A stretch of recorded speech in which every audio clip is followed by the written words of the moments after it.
ओम शांति। 5-6-23 की वाणी है। मीठे बच्चे, इस समय तुम सबकी वानप्रस्थ अवस्था है। तुम्हें वाणी से परे अब वापस घर चलना है, इसलिए बाप को याद करो। प्रश्न: 21 जन्म सुख मिलने का आधार क्या है? उत्तर: 63 जन्मों की भक्ति। जिन्होंने पहले पहले सतो प्रधान भक्ति की है, अर्थात जो पुराने अनेक जन्म के भक्त हैं, वही अब ज्ञान लेते हैं। उन्हें ही 21 जन्मों का सुख प्राप्त होता है। अभी तुम्हारा भक्ति का पाठ पूरा हुआ। भगवान तुम्हें भक्ति का फल देने आए हैं। भक्त भगवान नहीं हो सकते। गीत: माता ओ माता, तू है सबकी भाग्य विधाता। ओम शांति। बच्चों ने माता की महिमा सुनी। अब माता को तो भगवान नहीं कहा जा सकता, क्योंकि भगवान को तो पिता कहा जाता है, परम पिता। अब पिता है तो माता भी जरूर है। माता को बहुत मानने वाले हैं। माता है तो पिता भी है। माता अपने को भगवान कह न सके, यह पॉइंट धारण करने की है। जगत अम्बा की कितनी महिमा है। ऐसे नहीं कहेंगे कि भगवान व बाप सर्वव्यापी है। नहीं, जब माता पिता कहा जाता है तो बच्चे भी हैं। अगर सर्वव्यापी है फिर तो सब भगवान है, फिर तो भगवती भी हो नहीं सकती। सर्वव्यापी के ज्ञान में भगवती तो रही नहीं। सभी भगवान है तो आत्मा ही पिता हो गई, माता तो रही नहीं। यह बड़ी अच्छी समझाने की बात है। तुम जानते हो, कोई भी आत्मा अपने को भगवान कह नहीं सकती। भक्त कहे हम भगवान हैं तो फिर माता सिद्ध हो नहीं सकती, और फिर भक्त तो पुनर्जन्म लेते हैं। भगवान तो पुनर्जन्म ले नहीं सकता। ऐसे तो नहीं, भगवान को अपना शरीर है। भक्तों के लिए भगवान चाहिए ना। अनेक भक्त हैं, ब्रदर्स और सिस्टर्स सभी भक्त हैं। आत्मा कहती है इस समय मैं भक्ति कल्ट में हूँ। फिर आत्मा कहेगी अब मुझे बाप मिला है तो मैं ज्ञान में हूँ। आत्मा ही ज्ञान सुनती है। भक्त तो पुनर्जन्म लेते हैं, भगवान तो पुनर्जन्म ले नहीं सकते। यह इनका शरीर नहीं है, यह तो सभी जानते हैं। 5 तत्वों का शरीर लेकर भगवान को जन्म नहीं लेना है। वह तो पर काया प्रवेश करते हैं। यह ब्रह्मा विष्णु शंकर भी सूक्ष्म वतनवासी हैं, तो हर एक बात अच्छी रीति बुद्धि में बिठानी है। आत्मा कहती है मैं एक पुराना शरीर छोड़ दूसरे में प्रवेश करती हूँ। पुराना शरीर छोटा है व बड़ा है, एक छोड़ दूसरा लेती हूँ। यहाँ तो अचानक भी छोटे व बड़े का शरीर छूट जाता है, परंतु वहाँ तो पूरी आयु होने पर समझते हैं अब पुराना शरीर छोड़ नया लेना है। तो यह ज्ञान आत्मा में है ना। आत्मा पुनर्जन्म लेती है। परमात्मा के लिए तो नहीं कहेंगे, ब्रह्मा विष्णु शंकर को भी परमात्मा नहीं कहेंगे। वे भी सूक्ष्म वतनवासी हैं। बाबा तो मूल वतनवासी हैं, और कोई नहीं समझते कि परमात्मा मूल वतन निर्वाण धाम में रहने वाले हैं। निर्वाण धाम अर्थात वह वाणी से परे धाम है, इसलिए वानप्रस्थ नाम पड़ा है। वाणी से परे अवस्था में जाने के लिए 60 वर्ष की उम्र के बाद जब बूढ़े होते हैं तो वानप्रस्थ लेते हैं। यहाँ तो तुम छोटे बड़े सब समझते हो कि हम वानप्रस्थी हैं। आत्मा कहती है मुझे वाणी से परे स्थान में जाना है। आत्मा को मेल कहा जाता है। जब शरीर में आती है तब आत्मा कहती है इस समय मुझे मेल अथवा फीमेल का तन मिला है, तो आत्मा को अब वानप्रस्थ में जाने का पुरुषार्थ करना है। आत्मा को मेल कहा जाता है। माताएं कभी वानप्रस्थ नहीं लेती, परंतु यहाँ बाप समझाते हैं आत्मा तो मेल है। तुम सभी आत्माओं की वानप्रस्थ अवस्था है। अब सबको वापस जाना है। मैं तुम सबको वापस ले जाने के लिए आया हूँ, इसलिए अब मुझे याद करो तो मेरे धाम में आ जाएंगे। यह कोई मनुष्य कह न सके, सुप्रीम रूह बाप ही कहते हैं। सन्यासी उदासी ऐसे बच्चे बच्चे कह बात कर नहीं सकेंगे। बाप का ज्ञान किसमें है नहीं। पूछो भगवान कहाँ है तो कहेंगे सर्वव्यापी है। गोया भगवान का ज्ञान कोई में है नहीं, इसलिए भक्ति करते हैं भगवान से मिलने के लिए। परंतु कैसे और कब मिलेंगे यह किसको पता नहीं है। बाप कहते हैं, फोटो में कोई मुझे पहचानते हैं। मनुष्य तो सरसों मिसल अथाह है, इनमें कोई जो सिकिलदे है वही आकर मुझे पहचानेंगे और बाप से अपना वर्षा लेंगे। तुम समझा सकते हो कि इस समय सभी भक्त हैं, चाहते हैं कि हम भगवान से भक्ति का फल लेवें। अगर तुम सब भगवान हो तो फिर भक्त तो कोई हो न सके। अगर तुम भगवान हो तो बाकी तुमको क्या चाहिए। भक्तों को फिर मिलना है भगवान से। अपने को भगवान कहना यह तो एक इंसल्ट है, इससे बड़ी इंसल्ट कोई होती नहीं। अल्लाह से तो हम बहिश्त का वर्षा लेना चाहते हैं। तुम कहते हो हम अल्लाह हैं, अब तुम ही जज करो। तुमको कोई कहे हम अल्लाह हैं, यह कैसे हो सकता। अल्लाह तो सबसे बड़ा है। यह बहुत समझने की बातें हैं। कभी भी कोई अपने को अल्लाह व भगवान कह न सके। बाप सबका एक होगा, ऐसे बहुत कहते हैं। परमात्मा सर्वव्यापी है। अरे तुम भगवान हो, हम तो नहीं मानते, हम तो भक्त हैं, आशिक हैं उस माशिक के। एक परमात्मा को ही पति पावन कहा जाता है। तुम समझा सकते हो कि तुम्हारे बड़े तो कहते रहे रचिता और रचना बेअंत है, तुम फिर अपने को रचिता कैसे कहते हो। बीज बेअंत हो नहीं सकता, झाड़ को बेअंत कहते हैं। इतने पत्ते आदि गिन नहीं सकते। एक बीज से कितनी टाल टालियां पत्ते आदि निकलते हैं। तुम हो चैतन्य, बोलते चालते हो। सबसे बड़ी महिमा मनुष्य की होती है। बाप कहते हैं, मैं आकर बच्चों को सारे ड्रामा का राज समझाता हूँ। यह बना बनाया ड्रामा है ना, ड्रामा के ऊपर चलते रहना है। तुम बाप के बच्चे स्वदर्शन चक्रधारी बनते हो परमपिता परमात्मा द्वारा, क्योंकि वह भी स्वदर्शन चक्रधारी है। तुम आत्माओं को बैठ आप समान बनाते हैं। तुम सृष्टि के आदि मध्य अंत को जानते हो।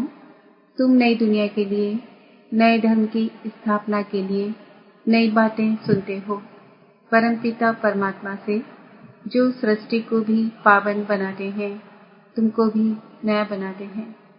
नई सृष्टि में फिर नया जमाना स्वर्ग का होगा।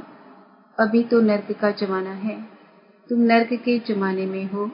अभी परमपिता परमात्मा ही आकर तुमको स्वदर्शन चक्रधारी बनाते हैं। यह हर एक बातें नहीं है, धारण करने लायक है, परंतु धारणा सभी को नहीं होती।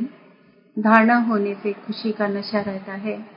गृहस्थ व्यवहार में रहते इसी नशे में रहना है।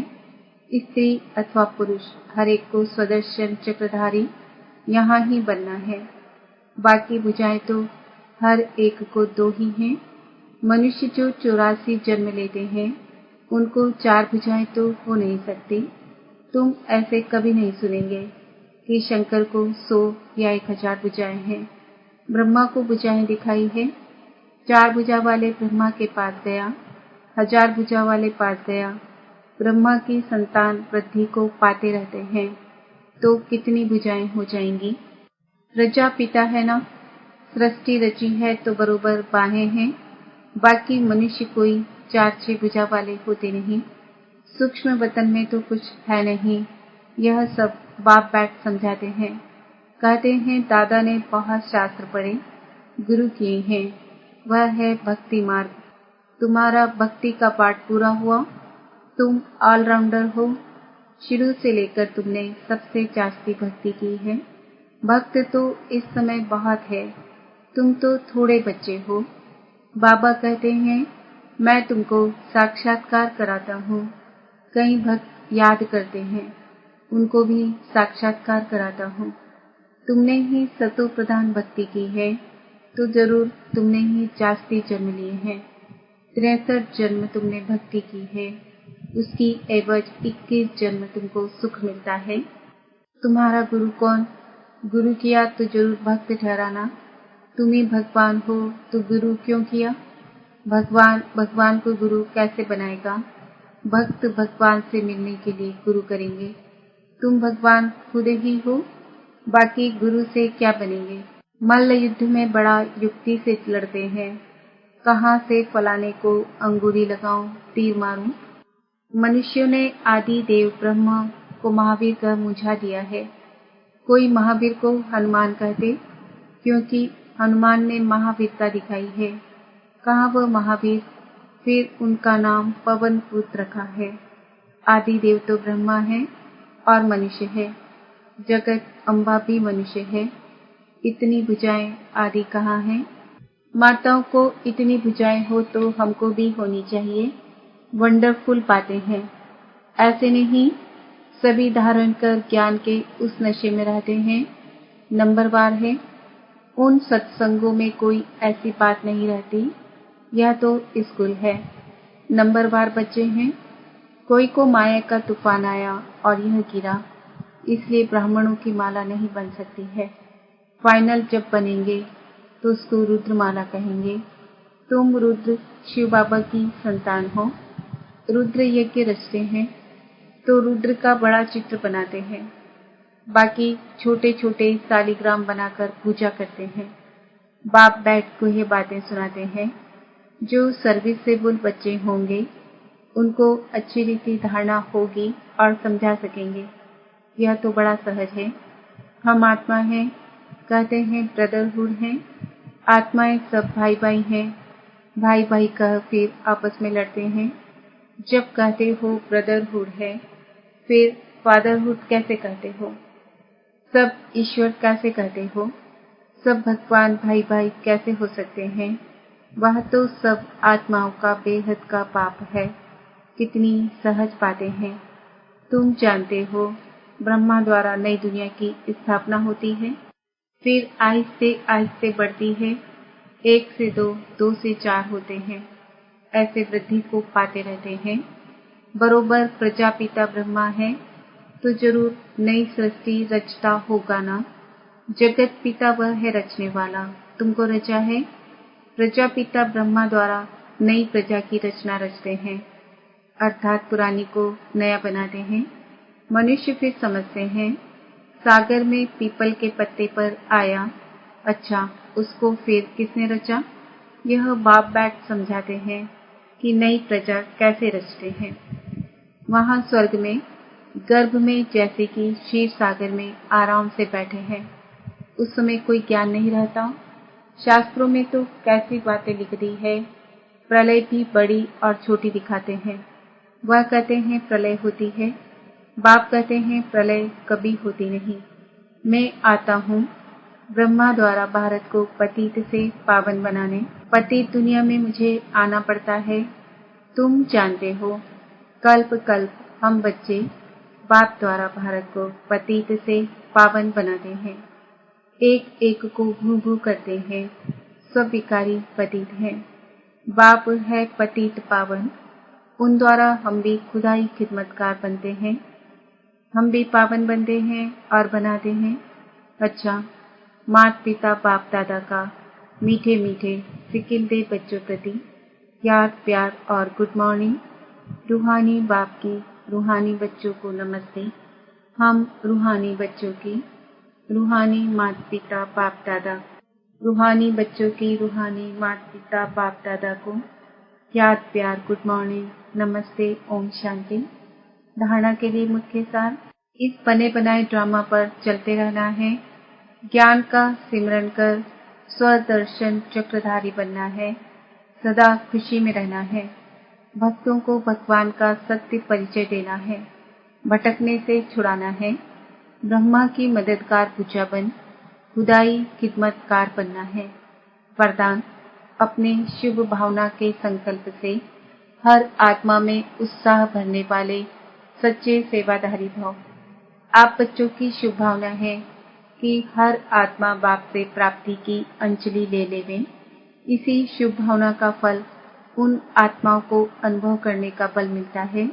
शुभ भावना के संकल्प में बहुत बड़ी शक्ति है जो चारों ओर के वातावरण को बदल देती है। तो सच्चे सेवाधारी वह है जो स्वयं भी उत्साह में रहते हैं और सेवा भी उत्साह से करते हैं और अन्य आत्माओं में भी बाप के परिचय द्वारा उत्साह भरते हैं।